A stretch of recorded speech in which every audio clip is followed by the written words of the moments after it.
What's up, guys? Luna here, and today I'm going to read you a book I've been writing out. I've made it on a PowerPoint, and it's called The Dragon Girl.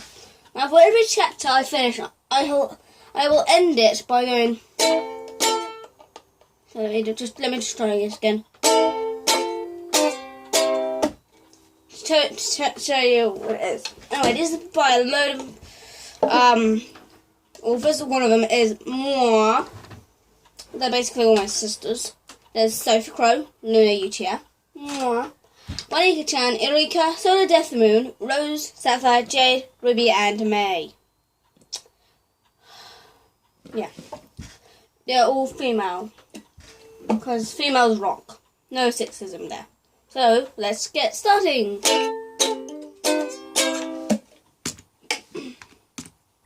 Chapter 1. The Dragon's Garden. A few years ago, there was a prince, who was also a lord, had a lovely garden. Prince Oxus loved his garden very much, along with his girlfriend, Lord Bonica. They had a wonderful dragon statue which stood tall and proud in the centre of the magnificent garden. Rooms say, at night, the dragon statue would come alive at midnight and terrorise their village people. So one day, Prince Roxas was forced to send out his best knight, Sasuke, to guard the statue. Later that night, a magical cloud of dust was sent up in the air as the dragon statue flew off as live as a baby rabbit. Astonished as he was, Sasuke decided to chase this creature to find out what it was and why it's here. The mythical creature saw the brave knight chasing her, and with one swoop the creature plucked the knight from the ground and took him to her cave. Meanwhile, back in the palace where Lord Roxas lives, the wedding between Bonica and Lord Roxas was taking place, but little did they know that the dragon kidnapped Sasuke, who was the Dragon Girl, aka me, Moi, which used to come alive at midnight until Eureka, one of the other authors, used magic to bring her to life. Luna's cave was spooky and dark, with only her sister's flames for light. Her sister was the only one and only Solar the Sun Demon. Solar was surprised when she saw Luna drag Sasuke into the damp cave. "Luna, why have you dragged into our cave?" asked Solar with curiosity. The only thing that came out of her mouth was, "Why do you always question me, Solar?" That made Solar question herself, but she couldn't find any answers to what Luna had asked. People in the village saw as the dragon took Sasuke away, but not knowing that a dragon beast was amongst them. Her name was Sophie. The village people knew that dragon beast were all killed, but they didn't know about the young survivor, which was also shapeshifter. She went to visit their sisters in the cave, where she also lived. She knew that the two of them could kill each other if they were in a fight over a little thing. A boy called Luke caught Sophie fly towards the cave on the cliff. Luke was a sand beast. He had eyes as blue as lake and hair as gold in the sand. He had an interest in Sophie because he knew what she was and fascinated by it. He always dreamed about being her boyfriend, and yet he didn't have the courage to even talk to her. But seeing her take off was something he will never forget.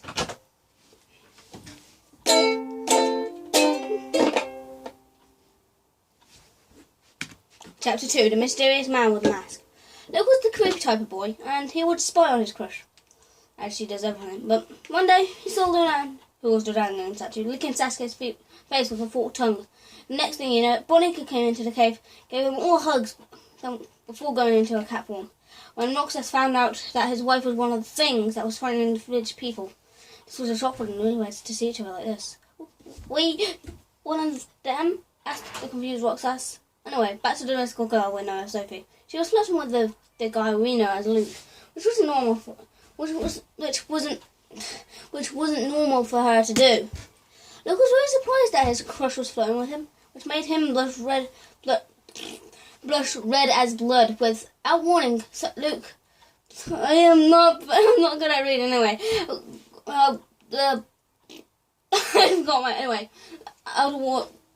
Without a warning, Luke grabbed Sophie and kissed her. After that, it got very detailed. "Go get a room, you two," yelled Luna, who was still holding the limp Sasuke in one hand.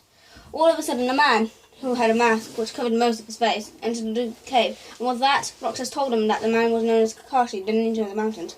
When Sora saw him, she thought, a ninja, huh? How interesting. And on the other hand, Kakashi looks at Sora without a doubt had a nosebleed. Because she was that beautiful. Oh God, Sora really loves to boast about herself. But yeah. Anyway. Sora had that effect on most guys that saw her as she walked by. When Kakashi finally got over his nosebleed, he thought, this is truly love at first sight. Sora was really into Kakashi. He didn't know and seeing him have a nosebleed. So as he looked at her, really glue. That pleased Kakashi. Lol. But anyway, now let's get back to the Lord Roxas and Lord Bonnie. Roxas was shocked at seeing his wife as one of the things that killed many innocent people. But he still loved her for some odd reason. Well, how would he feel if I said that Roxas was a sand beast, just like Lou? Without warning, Kakashi took off his mask and kissed Sora passionately, and he showed no sign of stopping. I swear to God, I'll kill Sora, but oh my God, Sora's so dead. But anyway, let me get back. Well, this got very interesting very fast. Anyhow, I won't describe what all of them look like, otherwise it will be a whole chapter. Then all of a sudden, another dragon beast flew in furiously into the cave and held on to Sophie for dear life, as well as taking away from Luke. That dragon beast was known as Dan, the traitor to the dragon beast's realm.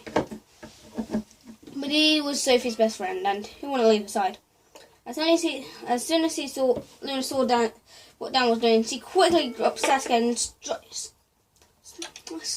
God, Sora needs to learn how to spell. It says strike, but I'm going to say what it's supposed to say, and it's striked. Daniel with no regrets.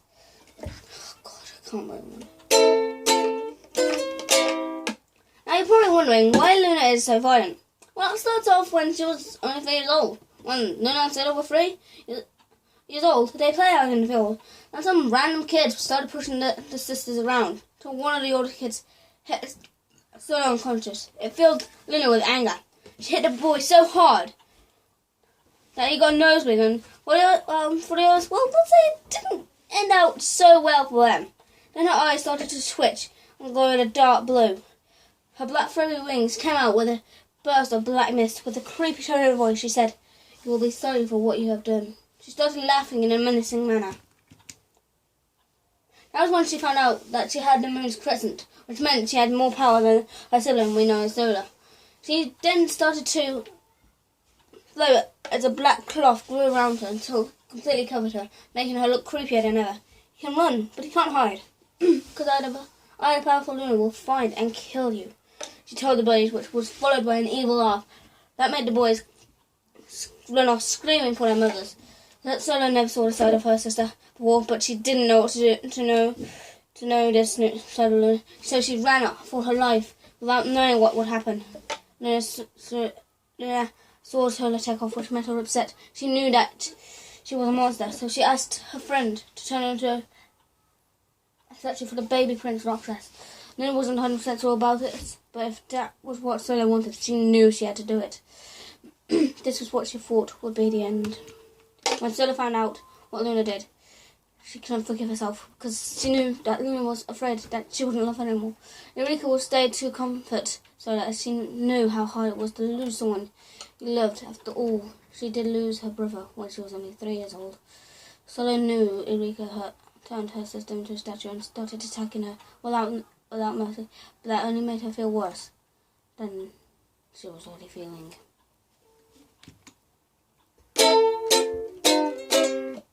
Chapter 4, Sophie's School. Now you're probably wondering if Sophie goes to school. Well, the answer is yes, she does go to school. She had a few friends that would make her stressed, annoyed, cheerful, or in some cases, gloomy. Their names were Toby, Khalil, Aiden, Evie, William, and Zach. Toby was a smart type of boy, but me was really, I swear to God. Okay, this is something Bonnie would write. Hugh. It's H-E-W. He's supposed to say he. He was very quiet, and sometimes Sophie didn't even know he was in the room. Whereas Khalil is noisy and obnoxious, with all his immature behaviour in lessons. Evie was a very generous girl, but even she got underneath Sophie's scales. Now William and Aiden were practically brothers, since they will say the same things at the same time. which got very confusing after a few weeks. That was also Toby, like Toby, but he didn't mind telling people how he felt about them. Like when Cameron annoyed him, he told Cameron that he should stop because he didn't like it. I guess I have to tell you what Sophie felt about her teachers now. Well, her favourite teacher is Miss Elwell, which is her art teacher, because she loves being creative with the children. Her second favourite is Miss Payne, who teaches most of her lessons, because she might be a bit bitter on the outside, but she's lovely and sweet on the inside. Her lessons, however, get disturbed by idiots in the class, because they think it's funny that no one gets to learn anything. I remember when Sophie went to her first day of secondary. She was so nervous she wouldn't let go of me, so I told her it'll be alright. But I too was nervous for her.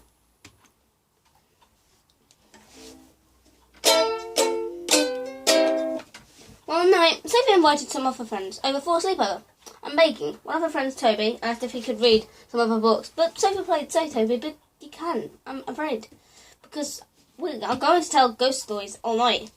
Ending her sentence with a dragon-like laugh. That creeped them all out. She did apologise for scaring them, but she was pretty sure that she killed Aiden just by laughing.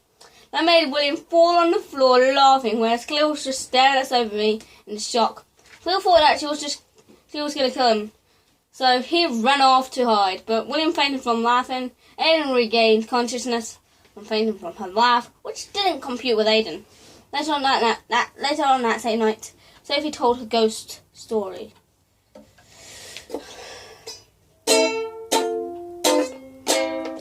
Well, chapter 6, Sophie's story. Well, long ago there was a small village called Moonville. Only moon demons lived there, but there was one sun demon that lived in that village. Everyone knew that sun demon was amongst them, but they didn't know who. So I wrote, I'm doing chapter 6. I think Sophie did chapter 1. And I think Zora did chapter 2 or something. I can't remember. Well, that's it for today, guys. Bye!